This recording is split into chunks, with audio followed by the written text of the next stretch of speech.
Mi nombre es Diego, tengo 23 años, y mi mamá vendió mi coche sin decirme nada. Y lo peor no fue eso. Lo peor fue que toda mi familia pensó que ella tenía razón. Trabajo desde los 18, ahorrando cada centavo. El año pasado por fin pude comprar mi primer coche. Un Honda viejo, pero era mío. Nadie me lo regaló. Hace unos meses mi mamá, Marta, perdió su empleo. Y claro, la ayudé con lo que pude. Comida, facturas, lo que hiciera falta. Hasta que un día llegué a casa y el coche no estaba. Al principio pensé que lo habían robado, pero cuando le pregunté, ella me respondió tan tranquila. Lo vendí, hijo. Necesitaba el dinero. Somos familia, ¿no? No podía creerlo. Le dije que no tenía derecho, que el coche estaba a mi nombre. Y ella, sin inmutarse, me dijo, yo te di la vida. ¿De verdad te vas a poner así por un auto? Es deber de un hijo ayudar a su madre cuando lo necesita. Esa frase me dejó helado. Al día siguiente mis tíos me llamaron, decían que era malagradecido, que mi madre necesitaba el dinero y mi prima escribió en el grupo familiar que a una madre se le respeta, pase lo que pase. Y ahí estaba yo, preguntándome si realmente era un mal hijo por enfadarme. Una semana después, mi hermana menor, Lucía, me contó la verdad. Resulta que mi madre no usó el dinero para pagar deudas, como dijo. Se compró un iPhone nuevo y planeó un viaje con un nuevo novio con el que llevaba saliendo ni 2 meses. Cuando la confronté, perdió el control. Me gritó que ya no quería tener un hijo tan desagradecido y me echó de la casa. Resulta que sin mí para pagar las cuentas, su novio la dejó bien rápido. Mi hermana se mudó conmigo poco tiempo después. Desde ese día no hemos vuelto a hablar. Sigo sin coche, pero también sigo sin culpa. Porque si ser un buen hijo significa dejar que te pasen por encima, entonces prefiero ser el malo, en la historia que mi mamá se cuenta a sí misma. Me llamo Andrés. Trabajé 5 años en TechCorp, una agencia pequeña de marketing digital. Yo no solo traía clientes, los conocía. Sabía sus miedos, sus promesas incumplidas, qué les funcionaba y qué no. Yo era el que resolvía las crisis a las 3 de la mañana, el que convertía llamadas frías en contratos de 6 cifras. El problema no era el trabajo, era señor Molina, un hombre que tomaba el crédito en las juntas, que respondía a mis correos con un buen trabajo sin nombrarme y que a la mínima me recordaba que era prescindible. Cuando pedí un aumento razonable, uno que reflejara 5 años de resultados, me miró con esa sonrisa corta y dijo, Andrés, si te vas, te reemplazamos en una semana. No eres insustituible. Eso me dejó en blanco. No por orgullo, sino por la humillación. No iba a vengarme con violencia. Iba a vengarme siendo mejor, más profesional, más listo y más serio. Planifiqué con calma. Nada ilegal, solo estrategia profesional. Primero organicé todo lo que era mío. Mi portafolio personal, casos de éxito en los que figuraba, propuestas que había escrito con mi nombre. Guardé copias legales de mis entregables, lo que yo había producido, no secretos de la empresa. Segundo, hablé con discreción. Llamé a antiguos clientes con los que tenía relación directa. No robé cuentas. Les ofrecí algo que TechCorp no daba. Atención directa, transparencia en precios y plazos, y un plan piloto de 30 días sin compromiso para que comprobasen la diferencia. Tercero, reuní a un pequeño equipo de excolegas que también estaban cansados de la toxicidad de Molina. No prometí grandes sueldos, pero sí respeto y autonomía. Todo lo hice en meses, paso a paso. Cada reunión fue profesional, cada propuesta entregada a tiempo. Cuando anuncié mi salida lo hice con calma. Di un preaviso formal, terminé proyectos, no quemé puentes. Solo mostré que podía irme sin drama. Fue entonces cuando comenzaron las llamadas. Un cliente que había confiado en mí 15 meses preguntó, ¿Andrés se va? Y al responder que sí, dijo, ¿y con quién vamos a hablar ahora? Uno por uno, los contratos comenzaron a migrar.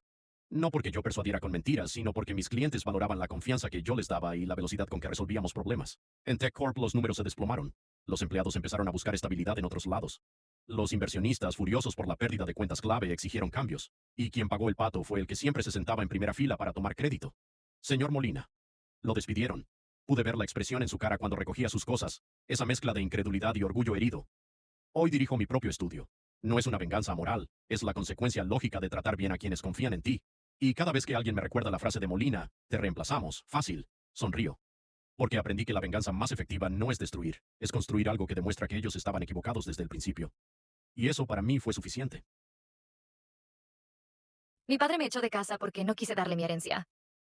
Cuando mi padre me dijo, si no compartes tu herencia, deja de llamarme papá.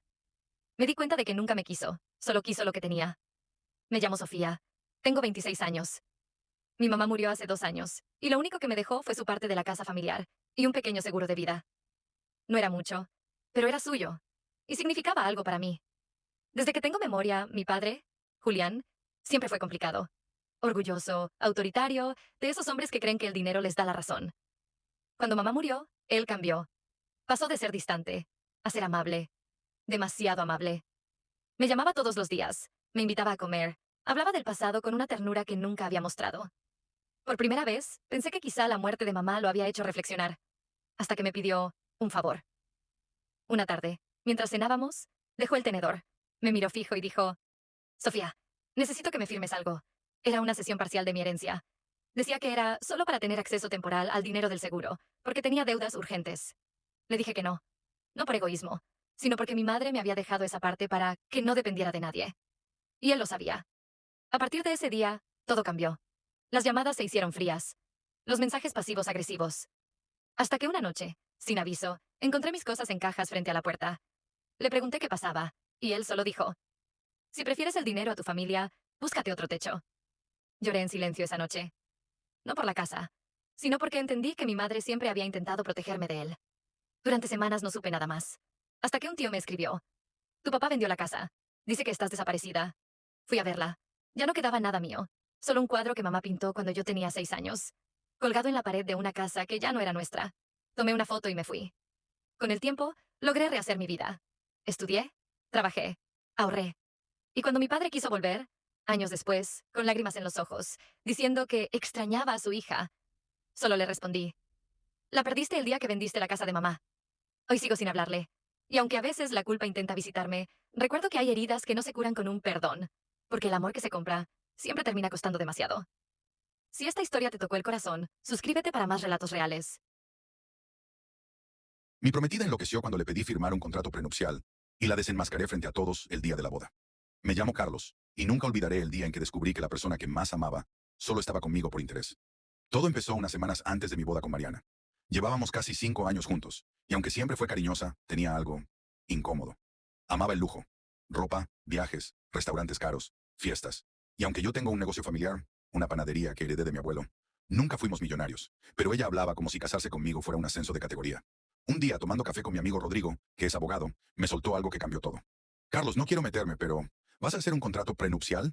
Yo me reí, pensé que no lo necesitaba, pero él insistió. No es desconfianza, es protección. Si todo va bien, nadie lo nota. Si sale mal, te salva la vida. Esa noche se lo propuse a Mariana con la mejor intención. Le expliqué que era solo por precaución, que la panadería era lo único que mi familia tenía. Y fue como encender una bomba. ¿Me estás diciendo que planeas divorciarte?, gritó. ¿O que te da miedo que te robe? ¿Eso crees de mí? Intenté calmarla. Le dije que podía revisar las cláusulas, que incluso podíamos hacerlo juntos. Pero nada funcionó. Se encerró 2 días en casa de su madre. Luego volvió con una sonrisa falsa y me dijo: si me amas de verdad, rompe ese contrato, o no hay boda. Ahí lo entendí todo. Si no era una interesada, ¿por qué le molestaba tanto algo como eso? No dormí esa noche. Revisé sus cosas. Y lo encontré. Conversaciones con su madre y una amiga donde hablaban de asegurar el futuro y hacer que firme la panadería a su nombre después del matrimonio. Había planes, cálculos, incluso un archivo con mi patrimonio estimado. Todo perfectamente planeado. No lo podía creer. Pero en vez de cancelar la boda ahí mismo, decidí esperar. Y hacerlo frente a todos. Llegó el gran día. El salón lleno, la música suave, todos esperando el sí, acepto. Cuando el sacerdote preguntó si alguien tenía algo que decir, levanté la mano, respiré hondo y dije: yo. Saqué mi teléfono, lo conecté al altavoz y puse los audios de Mariana riéndose con su amiga, hablando de cuánto dinero podría sacar de mí, de cómo después del matrimonio haría su vida.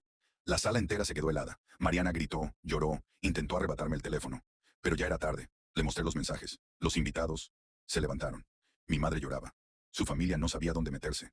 Tomé el micrófono, respiré y dije: esta boda queda cancelada. Y gracias, Mariana, por mostrarme tu verdadero rostro antes de hacer algo que me habría destruido. Salí del salón entre murmullos. El silencio dolía, pero al mismo tiempo, sentí una paz inmensa. Hoy sigo con mi panadería. Trabajo duro, duermo tranquilo y vivo en paz. Sin mentiras, sin máscaras. Y cada vez que un cliente me pregunta si sigo comprometido, solo sonrío y digo: sí, conmigo mismo. Si te gustó esta historia, suscríbete para más relatos reales. Dale like si tú también hubieras cancelado la boda. Y comenta: Team Carlos, ¿sí crees que hizo lo correcto? Descubrí que mi novia salía con mi propio padre. Y él me pidió que lo entendiera. Me llamo Tomás, y jamás pensé que mi vida se convertiría en una telenovela retorcida. Salía con Lucía desde hacía casi 2 años. Era encantadora, inteligente, y tenía esa sonrisa que hacía olvidar cualquier problema. Mi familia la adoraba, especialmente mi padre. Él siempre fue un tipo carismático, de esos que hablan y todo el mundo escucha. Cuando la conoció, Le ofreció trabajo en su empresa porque una chica tan lista no podía desaprovechar su talento. Yo lo tomé como un gesto bonito, al principio, pero con el tiempo empezaron los detalles que me hicieron ruido. Mensajes a horas raras, citas de trabajo los sábados, y ese brillo extraño en los ojos de mi padre cuando hablaba de ella. Una noche me desperté y vi su auto estacionado frente a su oficina. A las 11:30. No lo pensé dos veces. Fui. La luz estaba encendida, y ahí estaban. Lucía y mi padre, riendo, con las manos entrelazadas. No grité, no hice escándalo, solo me fui. Al día siguiente, él vino a verme, con cara seria, pero sin culpa. Me dijo, hijo, sé que esto es difícil, pero las cosas simplemente pasaron. No lo planeamos. Y ahí fue cuando lo entendí. No me habían traicionado por error. Me habían reemplazado, deliberadamente. Lucía intentó hablar conmigo, llorando, diciendo que me seguía queriendo. Pero lo único que sentí fue asco. Desde ese día corté toda relación con ambos. Mi madre lo echó de casa. Lucía desapareció. Pasaron 2 años. Hoy tengo otra pareja, una vida nueva. Pero todavía hay noches en las que me despierto y recuerdo esa escena.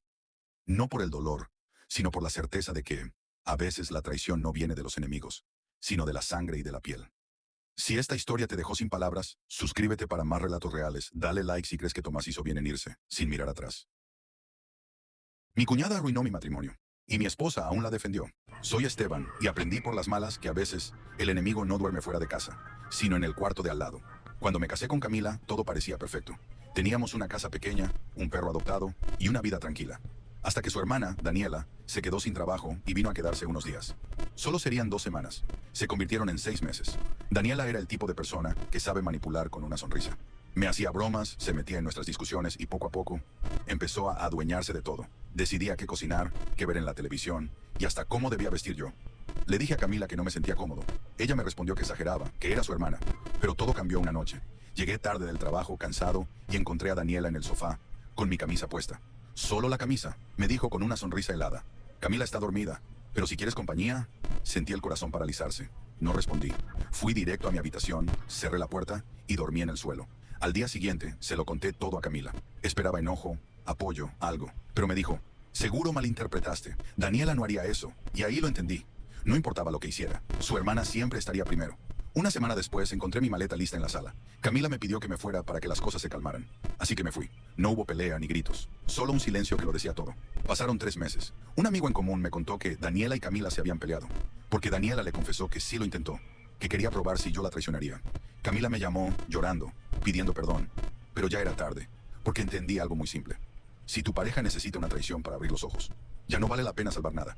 Si llegaste hasta aquí, suscríbete para más historias reales. Dale like si tú también habrías cerrado la puerta para siempre. Mi mejor amiga se ofreció a ayudarme con mi boda y terminó robándose a mi prometido. Me llamo Camila y mi error fue confiar ciegamente en quien más quería. Sofía y yo éramos inseparables desde niñas. Compartimos todo, secretos, lágrimas y sueños. Así que cuando Mateo me propuso matrimonio, lo primero que hice fue pedirle a Sofía que fuera mi dama de honor. Ella estaba encantada. Me acompañaba a probar vestidos, a elegir flores, a organizar cada detalle. Era casi como si la boda fuera de las dos. Pero empecé a notar algo raro. Cuando Mateo llegaba, Sofía cambiaba. Risas nerviosas, toques en el brazo, miradas que duraban demasiado. Yo lo ignoré. Pensé que eran ideas mías, hasta que un día olvidé mi celular en su casa. Cuando volví por él, escuché su voz desde el pasillo. Decía, es difícil seguir ocultándolo, Mateo, pero ella no tiene por qué saberlo todavía. Sentí que el piso se me iba. Entré sin pensar. Ellos estaban ahí, juntos, mi mejor amiga, mi prometido.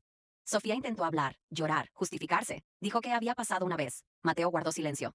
La boda se canceló esa misma noche, pero lo peor no fue eso. Semanas después supe que ellos siguieron juntos. Publicaban fotos como si nada hubiera pasado. Y ahí lo entendí. A veces no te apuñalan por la espalda. Lo hacen sonriendo mientras te ayudan a elegir el vestido. Hoy sigo sola, pero en paz. Aprendí que hay amistades que no se pierden, se limpian. Si esta historia te dejó sin aire, suscríbete para más historias reales. Dale like si tú también habrías cancelado la boda y comenta.